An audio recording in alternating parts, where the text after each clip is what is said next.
बारामती आणि राहुरीच्या पोटनिवडणुकीसाठी आज मतदान।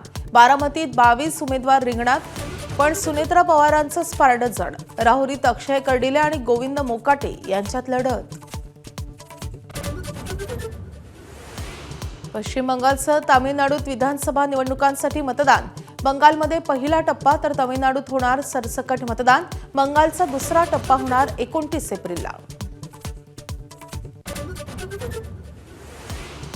आमदार रोहित पवार यांना विशेष न्यायालयाचा मोठा दिलासा।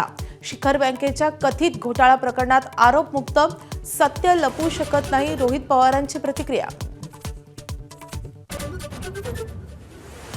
मल्लिकार्जुन खरगेंनी पंतप्रधान मोदींचा दहशतवादी उल्लेख केल्यानं भाजपचा संताप। निवडणूक आयोगाकडून नोटीस बजावत 24 तासात उत्तर देण्याचे आदेश।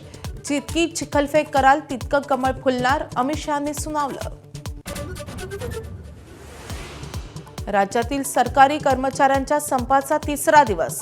बैठक निष्फळ झाल्यानं आज पुन्हा चर्चा। सरकारकडून ठोस काही मिळाल्याशिवाय संप मागे नाही, कर्मचाऱ्यांचा पवित्रा। पुणे साताऱ्यात गारपिटीसह अवकाळीचा मारा। पुढचे 4 दिवस पावसाचे, हवामान खात्याचा अंदाज। तर वाढत्या उन्हामुळे नाशिकसह ठाण्यात पाणी टंचाईचं संकट।